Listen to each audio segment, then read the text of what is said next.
Hey guys, welcome back to my channel. Today is going to be all about sinking funds.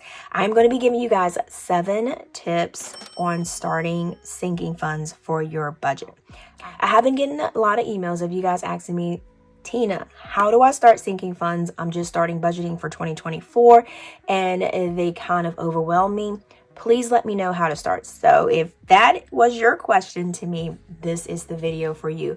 And a lot of you guys that have been on my channel, you guys do have sinking funds. So we are just going to, you can pretty much in the comments, if you don't mind, you can give your tips for sinking funds, things that have worked for you and how you felt the first time when you started sinking funds, because I know when I first started sinking funds, I was pretty much overwhelmed. And I am going to be using a couple of my sinking fund books just to give examples, because I am pretty much a visual person and I have to see it to get it. And I know there are people that can hear and they get it. So kudos to you guys, but I am pretty much a visual person. So I've got to see how this works. How are you doing it? Show me, show me, show me.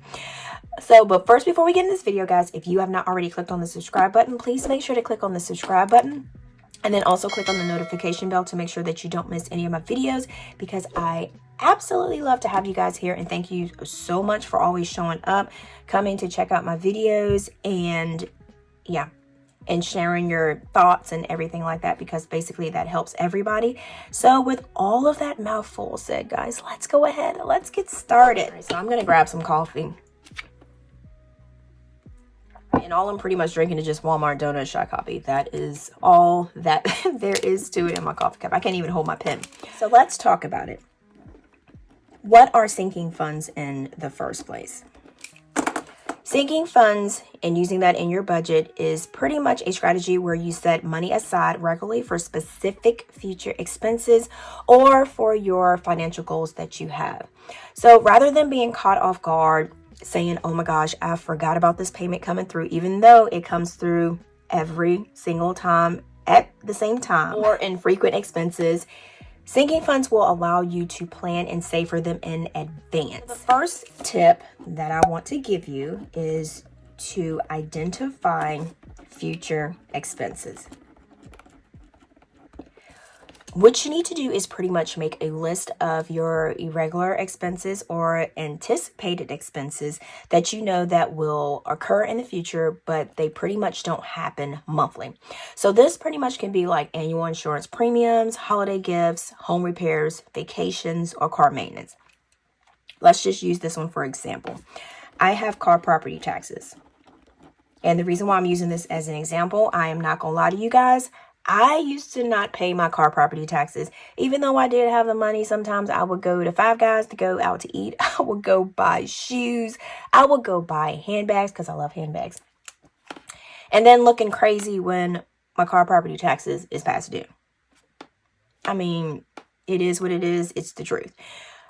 So, and it came 2 times a year. And like I said, it's one of those expenses that happens all the time. And it's anticipated, and I knew that it was coming, but I was like, whatever. So I learned my lesson. Now, this is before I started budgeting. So with the property taxes, this is how it works. You don't pay your property taxes.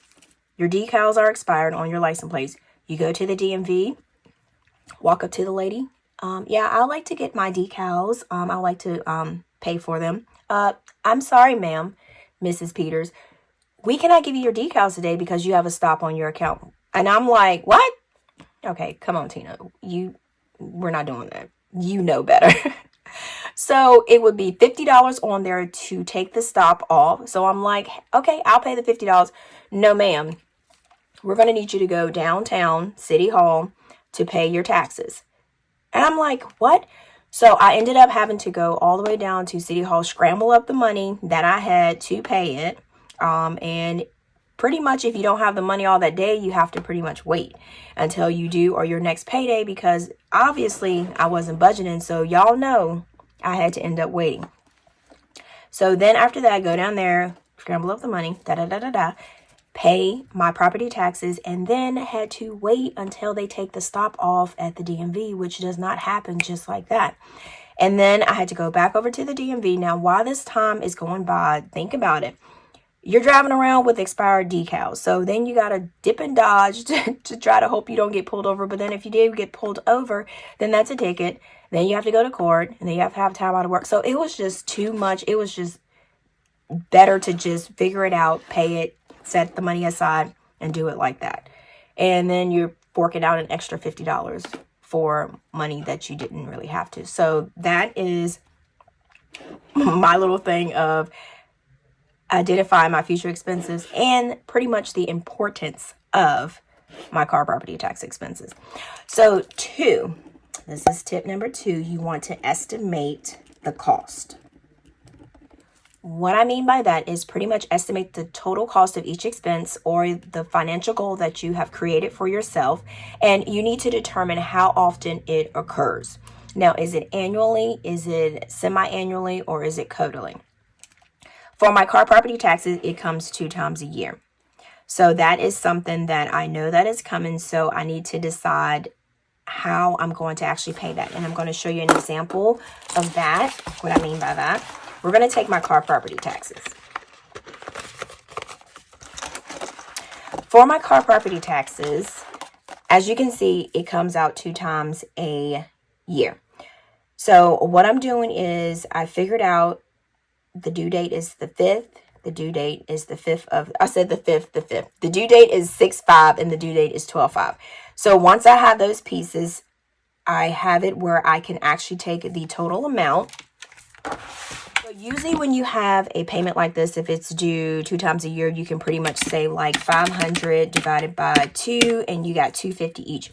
But for our car property taxes, it's a little bit different. So the first payment due is $330.07 and the second payment is $236.57. I would never figure that out unless I see the bill. But this is actually going by my 2023 property taxes. The 2024 haven't came out yet. But this is a good way to go ahead and jump on it by using your last month bill. It may be a little bit more or it could be a little bit less, but I would say to go ahead and kind of go off of what you had to pay last year, because you can always add a little bit more to your sinking funds. The next thing that we have, let me scoot this over. So tip number 3 is you need to allocate your funds. This is you need to divide the total cost of each expense by the number of months, paydays, which could be bi-weekly, which could be weekly or monthly, until it needs to be paid or until you have reached that goal that you have set. Or number 2 of estimating the cost. And this will give you the amount that you need to set aside each month for your sinking funds. So let's take this for example. For my car property taxes. So we figured out that, okay, the first payment is due 6/5/330. All right, so I just pretty much broke this in half. And when I'm finished this card, I'll go and make a new card and I'll just pretty much start working on the 236.57. So how I actually figure that out, we take these cars, the amount of cars that I have. So it's 1, 2, 3, 4, 5, 6, 7, 8, 9, 10, 11, 12, 13, 14, 15, 16, 17, 18. So we have 18 cars and I know that by 6/5 it's due $330.07. So I'm going to divide that by the 18 cars. And that'll give me $18.33, which you see here. So basically, I just pretty much rounded up to $20 because, y'all, I cannot be putting coins in here. Y'all know. We ain't doing the coins. We ain't doing the coins. Make it simpler as and easy as it can get. So each car will be $20, and I will talk to you guys about how to figure out when to add the money to your sinking funds, because I know I got a lot of questions about that. Tina, when do I add the money? So we'll talk about that in our other tips. So this pretty much tells me exactly that I need to save $20 for each car to get to the $330.07. Now it will be a little bit extra. So we have $20 times the 18 cars. So when we finish with this, it'll be $360, but that's okay because that $30 can go into this next payment here and it'll just keep rolling over because car property taxes for our state does not stop. I have no, thinking, hey, maybe they might stop car property tax. They're not. I'm just going to be honest, real, they're not. That's just how that works. They are not. So this is how I figured out how much I want to save each paycheck. And you don't have to use a A6 savings challenge card, but these amounts here, I mean, bills aren't fun. So I pretty much just try to do things to kind of encourage me to be like, hey, this is fun, to encourage. That's why I do sinking funds and savings challenges and use like little things like this to make it exciting to save for the stuff like this.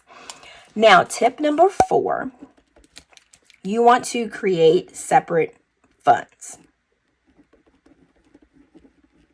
Okay. What do you mean by that? So when you do your sinking funds, you want to have it where you have specific places of where you save your money.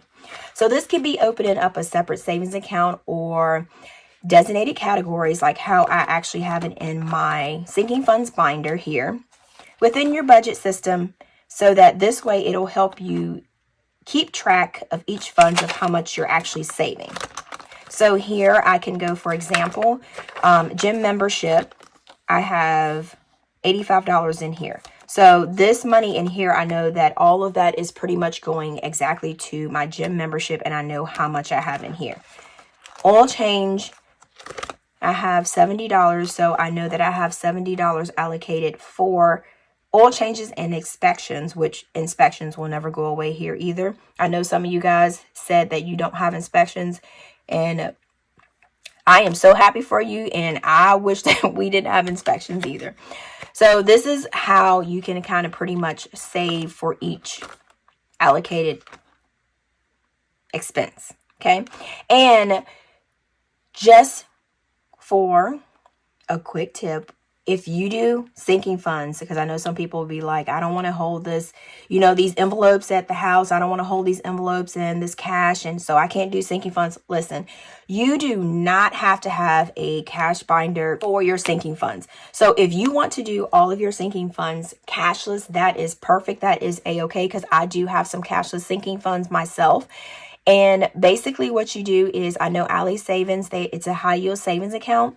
You have a savings account where you can have buckets. And what that means is, like, you can type in and put, for bucket number 1, you want to do it for vacation. Bucket number 2, you want to do it for car property taxes. Bucket number 3, you want to do it for car tires. So when your check is deposited, or how much ever you set up to go into your savings account, you take that money and you take 100 to vacation, you transfer 50 to car property taxes, you transfer 25 to car tires. So that way you can see, just like the envelopes, you can actually see exactly which one is in each bucket. So I think they used to do 10 buckets, but I think they let you do a little bit more buckets. They probably saw where people were doing a lot of cash envelopes and trying to do a lot of cashless, and they upped it. So, which is pretty much good. And so that is pretty much, you can actually do these cashless, like I said. So don't feel like, if you don't want to do cash, if you don't want to touch the cash or whatever, whatnot, I can't do sinking funds. Do not think that way, because you can actually do savings accounts, or if your bank allows you to have multiple savings accounts without fees, I would say go ahead, and if that's the way you want to, to set up your budgeting. And you don't have to set up a lot of sinking funds. When I first started, I had pretty much a couple sinking funds, and then I just kind of, when I felt comfortable, I just built up to more sinking funds. So let's go to tip number 5, automate, which I kind of touched when I was talking about automate your savings. So this is what I was saying, is to set up automatic transfers from your primary checking account, or from like your direct deposit for your HR, to your sinking funds accounts, and have it, go in every month or every paycheck that you get. And so this will ensure and make sure that you are being consistent with contributing to your sinking funds without having to remember to do it manually. But if you can actually say, hey, it's payday, it's the 18th, I need to transfer $20 into my savings account. Let me go in my online banking. Let me go ahead, click that button. Let me transfer, done. If you can actually pretty much do that, I would say use whatever method you're comfortable to. Now, if you don't feel good about setting up directly transferring it and you like to do it that way, do it the way that you feel like doing it and that you're comfortable. Because if you're doing it some other way that you saw some other budgeter do, but that's not your stilo, that's not how you feel, then you're going to get to the point where you're just like, I don't want to do this. So just do it the way that you feel that is comfortable and that it is pretty much fun for you. Tip number 6. Y'all, we are rolling through these tips. All right, so this one here is you need to monitor and adjust. All right, so this is pretty much regularly reviewing your sinking funds to track your progress and make adjustments as needed. And I know sometimes somebody might be like, because I know sometimes I'll pull out my binders and I'll be like, let me just check. And some people will be like, you're being so extra and all this stuff like that.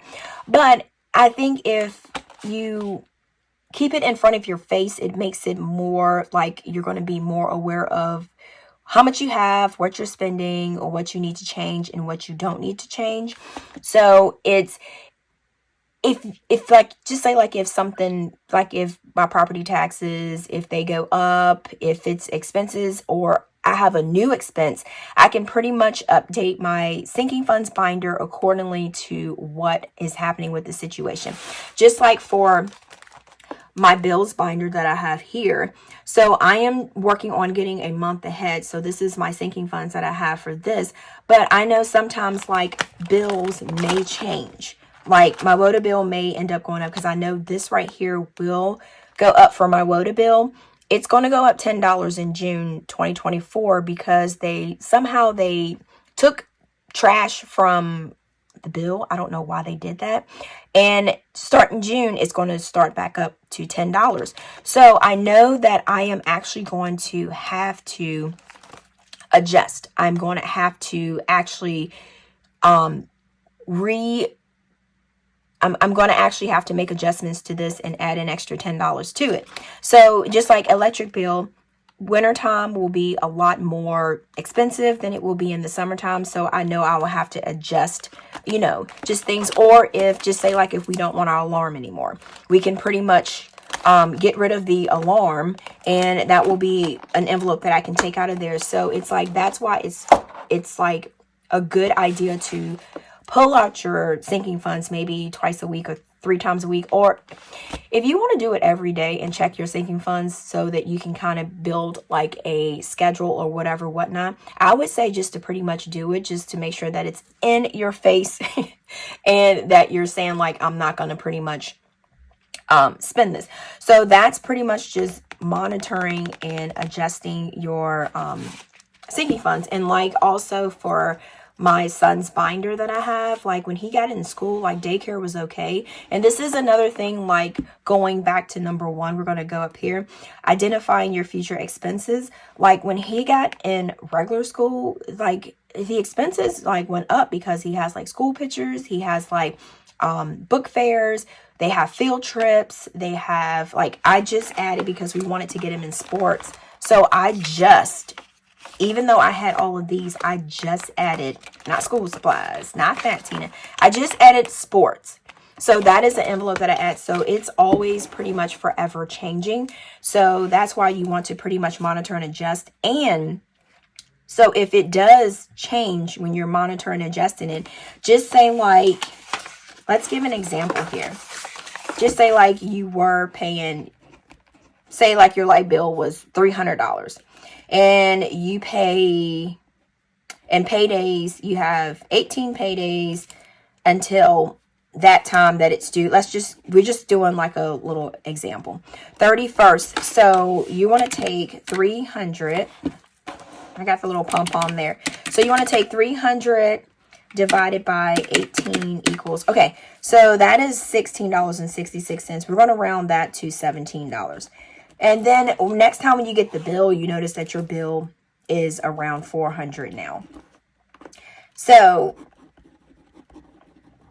just say like the paydays, a couple went by and you got 15 paydays left for your bill. So what you want to do, and that is due, we're still going to do May 31st. We're just doing some examples right now. All right, so you want to take 400 divided by 15 paydays, and look at that. So $26.66, so we're just going to round that up to $27. So like I said, like the amounts change, so your payment will change. And so that's why also when that actually changes, you need to make sure that you go into your online banking. You need to change up your payment amount. So that is pretty much like monitoring and adjusting your sinking funds and to track your expenses. So that's where I track. And like also for my Prime, because I know Amazon Prime has went up a couple times.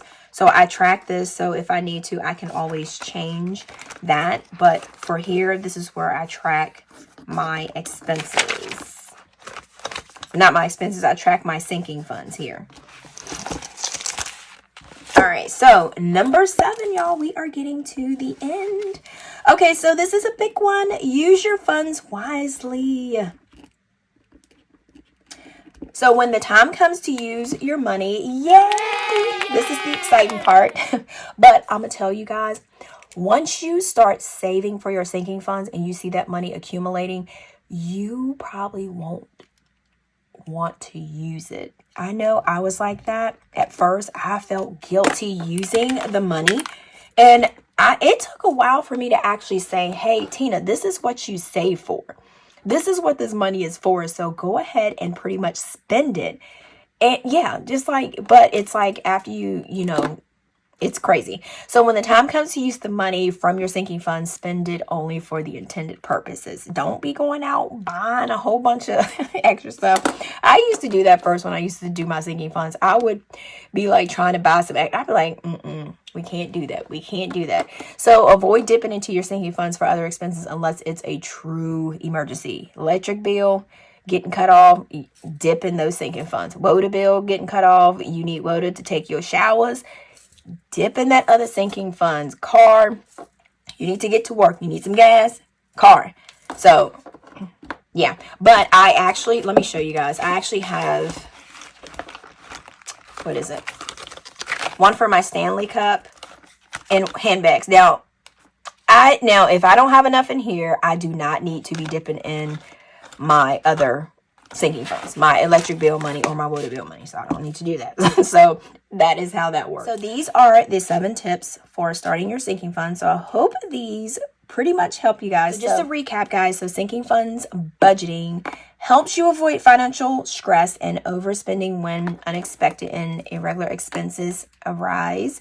So pretty much by planning ahead and having a system in place, you are better prepared for those big old financial obligations, and you can achieve longer term goals without disrupting your budget. So, and also another thing, guys, is you can start to invest. So that is my goal, to actually start to try to do a little bit better in investing.